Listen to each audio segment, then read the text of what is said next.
Fala, bom dia, meu primeiro ano querido do coração, onde tenho grandes amigos nessa turma, né? Pessoas que eu gosto muito, e claro que também não ia nesse momento deixar vocês na mão, né? Então vamos continuar nosso conteúdo aí, por mais que a gente esteja passando esse momento difícil, né? Vamos continuar nosso conteúdo aí, vamos terminar esse capítulo hoje, no final fazermos alguns exercícios, né? Para a gente poder se manter atualizados, pensantes, no ritmo, na rotina. Eu tento manter minha rotina em casa, né? Tento levanto 5h30, faço minhas coisas normais, começo a gravar minhas aulas por volta de 7h30, como se fosse uma aula normal, né? Tento manter a rotina diária para a gente poder se manter atuante nesse momento tão difícil que a gente atravessa, falou? Então, galera, vamos pegar aí a partir da semana passada. Eu sei que alguns tiveram dificuldade aí com o livro, que a Carolzinha me passou, né? Então a gente começa hoje na página 66, o campo e a cidade na Mesopotâmia. É essa página aqui, ó. A gente vai começar aqui de baixo, ó. O campo e a cidade na Mesopotâmia. Falou? No meu livro é 66. Aí dá uma olhada aí no seu, que deve ter aquele negócio de livro seriado, volume único, não sei o que. Então, o conteúdo é o mesmo, mas depende da página do livro, falou? Então, conforme eu for falando, eu vou virando as páginas para a gente ter noção do que a gente está falando, tá bom? Então, vamos lá, começando aqui. Na aula anterior, nós basicamente comentamos sobre por que Mesopotâmia, terra entre rios.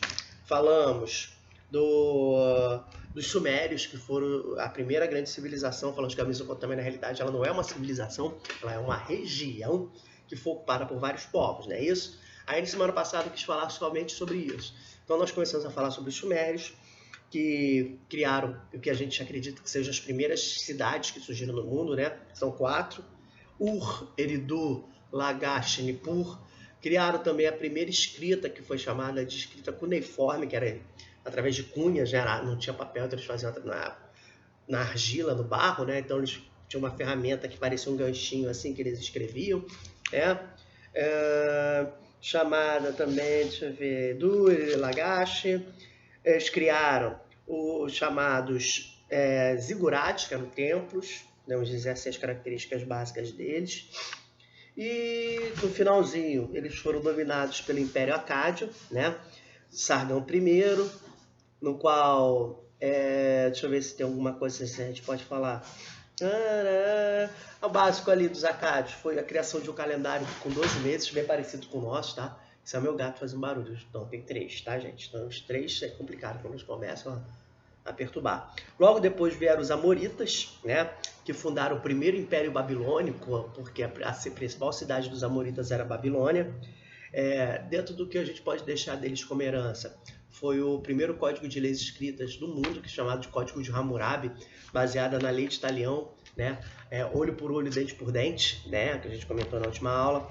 Os assírios, que vieram logo após, eles tinham como capital a cidade de Nínive, né? E com a principal característica dos assírios, de todas dessas civilizações que a gente viu, desses impérios, era aquele mais guerreiro, voltado realmente para os conflitos, para a guerra, era o mais violento de todos eles.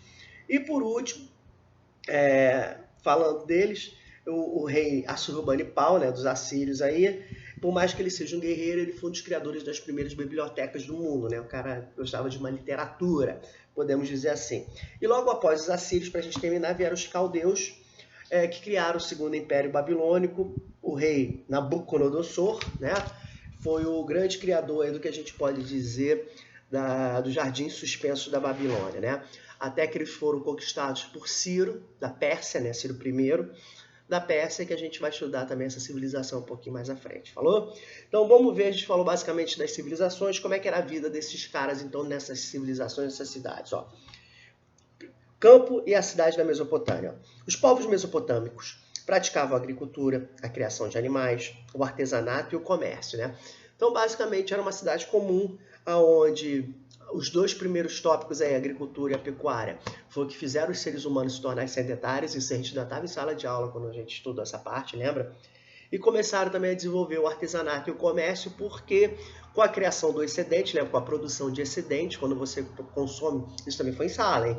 Quando a gente produz mais mercadorias, mais comida do que a gente consome, você tem a criação de excedente. Então, isso significa que tem muita gente trabalhando na produção de alimentos. Então começou a haver o quê? A diminuição das pessoas na produção de comida, né, de alimentos, e começou a surgir a diversificação das atividades urbanas. Começou a surgir os marceneiros, os artesãos, os sapateiros, não é isso? Então vamos lá. Nos campos da Mesopotâmia, as famílias cultivavam sobretudo cevada, cara, bota aí, ó, cereal usado na produção de cerveja, o trigo usado na feitura do pão, o gergelim, que são sementes, né, da qual se extraiu o óleo, utilizado na alimentação e iluminação. Ao lado de suas casas, quem estiver sublinhando aí, gente, quem quiser sublinhar, eu aviso, tá? Vamos lá. Os povos mesopotâmicos praticavam a agricultura, a criação de animais, o artesanato e o comércio. Aí parou aí, tá? Aí volta a sublinhar aqui, ó. Ao lado de suas casas, plantavam árvores frutíferas, como a tamareira, e nos espaços entre as plantações de cereais cultivavam legumes e hortaliças. E os mesopotâmios também praticavam a pecuária, né? Então, para eles se tornarem sedentários, começarem a criar uma civilização, é claro que eles tinham que praticar a agricultura e a pecuária, não tinha para onde fugir, tá bom? Aí tá assim, ó. Criavam bois, porcos, ovelhas e cabras, dessas criações extraíam a gordura, a carne e a lã, e o leite, e seus derivados, como a coalhada e o queijo. Os bois ajudavam a arar a terra, assim como os jumentos também puxavam carroças. Sublinho, ó. No campo haviam artesãos, tá? O que esses caras no campo faziam? Potes de cerâmica, cestos de fibra, instrumentos de pedra, de madeira ou metal. Sublinho, ó. O artesanato praticado no campo era até certo ponto rudimentar, ou seja, feito de uma maneira sem menos especialização, com menos tecnologia, né? Com ferramentas simples. Mas já nas cidades haviam artesãos especializados, olha lá, na confecção de tecidos, cerâmicas, artefatos de pé, de ferro, mármore, joias, perfume. Ou seja, os camaradas já tinham uma grande estrutura com os artesãos que eram das cidades. Parou aí, o cara fala. Todos esses produtos eram muito apreciados pelos povos vizinhos. Aí quem quiser voltar, sublinha aí, ó. Os habitantes do campo então trocavam seus produtos entre si e com os moradores da cidade. Assim, na Mesopotâmia, o comércio ligava o campo à cidade. Então, quando você tinha a troca aí, a mercadoria envolvendo o campo e a cidade, é claro que você começava a integrar essas duas áreas, essas duas zonas, formando estradas, meios de ligação e etc. Falou? Vamos lá, comércio externo. O que quer dizer isso?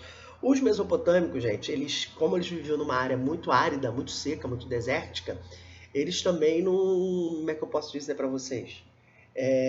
Eles não tinham tudo em seu território, podemos falar assim. Então, olha lá. Sobre aí, ó. Os povos mesopotâmicos também comerciaram com diversos outros povos do mundo antigo. Olha lá. Você parou aí. Não precisa sublinhar isso, não. Como a região carecia de pedras, madeira, metais, seus comerciantes percorriam longas distâncias em direção ao ocidente e ao oriente, no encalço, ou seja, em busca dessas matérias-primas importantes para a sua economia. Pode sublinhar. Montar uma caravana para lugares distantes, porém era um empreendimento custoso, arriscado, era muito caro, muito arriscado. Por isso, durante muito tempo, essas expedições foram organizadas pelos templos e palácios, ou seja, pelos sacerdotes e pelos reis. Posteriormente, passaram às mãos particulares enriquecidos, ou seja, de comerciantes ricos, né? Mas continuaram a ser controladas e taxadas pelo governo. Aí aqui é a outra página que eu quis mostrar para vocês, para ela se organizar, né? E aqui está justamente o que eles comercializavam, da onde vinha, cobre, estanho, prata, ouro, lápis lazuli, cornalina, turquesa, né? Falou, vira aí. 68. Aqui, galera, 68 é essa aqui, tá? Vamos começar falando sobre sociedades, impostos e oferendas. Vamos lá. Então, aí, pode sublinhar. As sociedades mesopotâmicas eram hierarquizadas e marcadas pela desigualdade. O que quer dizer isso? A sociedade da Mesopotâmia tinha uma hierarquia. Tinha um cara que era mais poderoso, tinha o menos poderoso, tinha o mediano, tinha a galera trabalhadora e tinha os escravos, né? Então era uma hierarquia. Então, olha lá, pode sublinhar. No topo estava o rei, a autoridade máxima e o comandante militar em caso de guerra. A realeza, então, recebia impostos que a população pagava na forma de tributos. Ou seja, o rei ele se mantinha para poder organizar toda aquela estrutura de Estado, etc. A forma que ele sobrevivia era cobrando os impostos. Como não havia ainda circulação monetária, não tinha dinheiro, a população pagava com o que ela produzisse, né? Se produzisse cevada, uma parte da cevada era do rei. Se produzisse arroz, uma parte do arroz era do rei, e assim vai. Cada habitante ele pagava com aquilo que ele produzia na terra. Falou? Vamos lá. Não precisa sublinhar não. E utilizar para abastecer o pagamento dos seus funcionários. Aí o cara até bota, ó, na figura vemos uma cena comum, a população contribuindo para uma festa, né? Então tem a filhinha, não é isso? O rei sentado aqui, ó, nessa pontinha aqui, e é uma fila de habitantes contribuindo com aquilo que eles tinham para a festa que o rei ia dar, não é isso? Uma sociedade hierárquica, desigual, né? Após essa imagem aí, vamos lá. Por meio da arrecadação, pode sublinhar quem está sublinhando, hein? De impostos e da guerra, o rei foi se fortalecendo e impôs sua autoridade. Então, conforme ele ia ganhando mais mercadorias, mais coisas, ele foi ficando muito poderoso, foi ficando mais rico.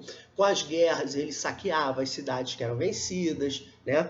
Então, o que vai começar a surgir? Ó? Surge na Mesopotâmia um novo tipo de edifício chamado de palácio. A gente já conhece, né? Palácio é o local onde o rei ou o imperador costuma habitar, não é isso?